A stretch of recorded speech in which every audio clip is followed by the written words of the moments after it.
Britain's defense ministry said Russia appeared to be gearing up for new attacks in the coming days that would probably include operations against Kyiv. However, the Russian ground forces were still making only limited progress, hampered by logistical problems and Ukrainian resistance, it said in its intelligence update.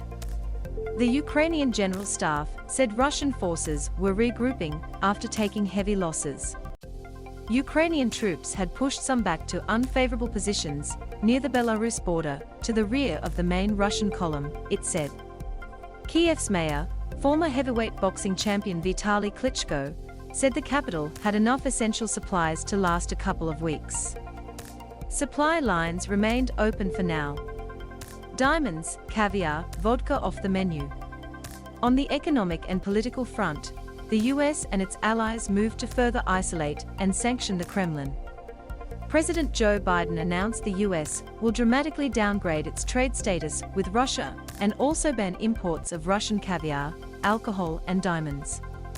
The move to revoke Russia's most favored nation status was taken in coordination with the European Union and Group of 7 countries. The free world is coming together to confront Putin, Biden said. The United States also accused Russia of violating nuclear safety principles, saying it was concerned by continued Russian firing on nuclear facilities in Ukraine, but added that there were no signs detected yet of any radiological release. We are monitoring reports of damage to a research facility in Kyiv. Near-term safety risk is low, but the continued Russian firing on nuclear facilities must cease, U.S. Energy Secretary Jennifer Granholm said on Friday on Twitter. Ugly already, but getting worse on the ground, the Kremlin's forces appeared to be trying to regroup and regain momentum after encountering heavier losses and stiffer resistance than anticipated over the past 2 weeks. Britain's Ministry of Defense said Russia is trying to reset and reposture its troops, gearing up for operations against Kyiv. The southern port city of Mykolayiv endured heavy armament through the night, according to the regional governor, as Ukrainian forces fought back a Russian advance. It's ugly already, but it's going to get worse, said Nick Reynolds, a warfare analyst at Royal United Services Institute, a British think tank. With the invasion in its 16th day, Russian President Vladimir Putin said there had been certain positive developments in Russia-Ukraine talks, but gave no details. For his part, Ukrainian President Volodymyr Zelensky said Ukrainian forces had reached a strategic turning point, though he did not elaborate. It's impossible to say how many days we will still need to free our land, but it is possible to say that we will do it, he said via video from Kyiv. A total of 7,144 people were evacuated from 4 Ukrainian cities on Friday, Ukraine time, Zelensky said in a televised address. A sharply lower number than managed to leave in each of the 2 previous days. Zelensky accused Russia of refusing to allow people out of the besieged city of Mariupol and said Ukraine would try again to deliver food and medicines there on Saturday. So far, the Russians have made the biggest advances on cities in the east and south, including in Mariupol, the heavily armed seaport, where civilians scrounged for food and fuel amid a harrowing 10-day-old siege, while struggling in the north and around Kyiv. Emergency workers and volunteers carry a wounded pregnant woman from a maternity hospital in Mariupol after it was hit in a Russian airstrike. AP Mariupol maternity hospital victim gives birth. The pregnant woman, who was seen stretchered from Mariupol's shelled hospital, believed to be beauty blogger Mariana Vishagiskia, has reportedly given birth to a baby girl after surviving the attack. Both mother and child are believed to be healthy, but remain in the encircled city of Mariupol near the Black Sea. I received an update from a relative of Mariana, a pregnant girl from Mariupol's Ed Hospital, Olga Tokaryak, a journalist, said on Twitter.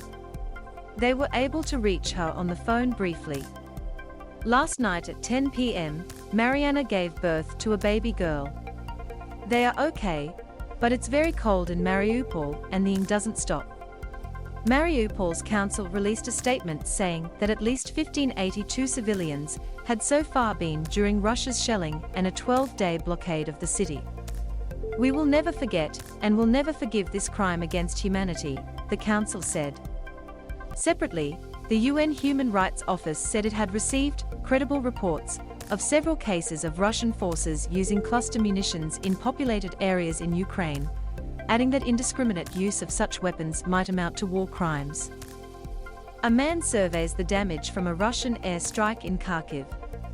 Kate Garati elsewhere, Ukraine's armed forces and its interior minister said Russian aircraft had fired into Belarus in a false flag operation designed to broaden the war and drag that country into the conflict. The Ukrainian Air Force said that at 2:30 p.m. local time, Russian planes had left an airfield in Belarus and crossed into Ukrainian airspace before firing back on the village of Kopani. 2 other Belarusian settlements were also targeted, it said.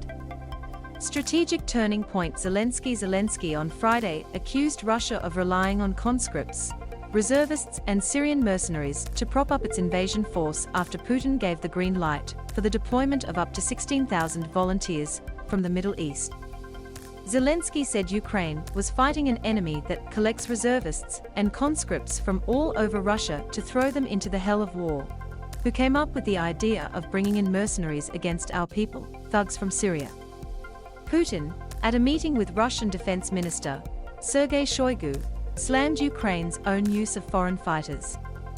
As for the gathering of mercenaries from all over the world and sending them to Ukraine, we see the Western sponsors of Ukraine and the regime do not hide it, Putin said.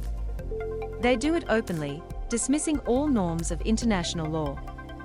The Ukrainian Defense Ministry has created a unit called the International Legion to enlist foreign volunteers to aid the Ukrainian army. It said more than 20,000 volunteers and veterans from 52 countries had already expressed interest in joining. Loading.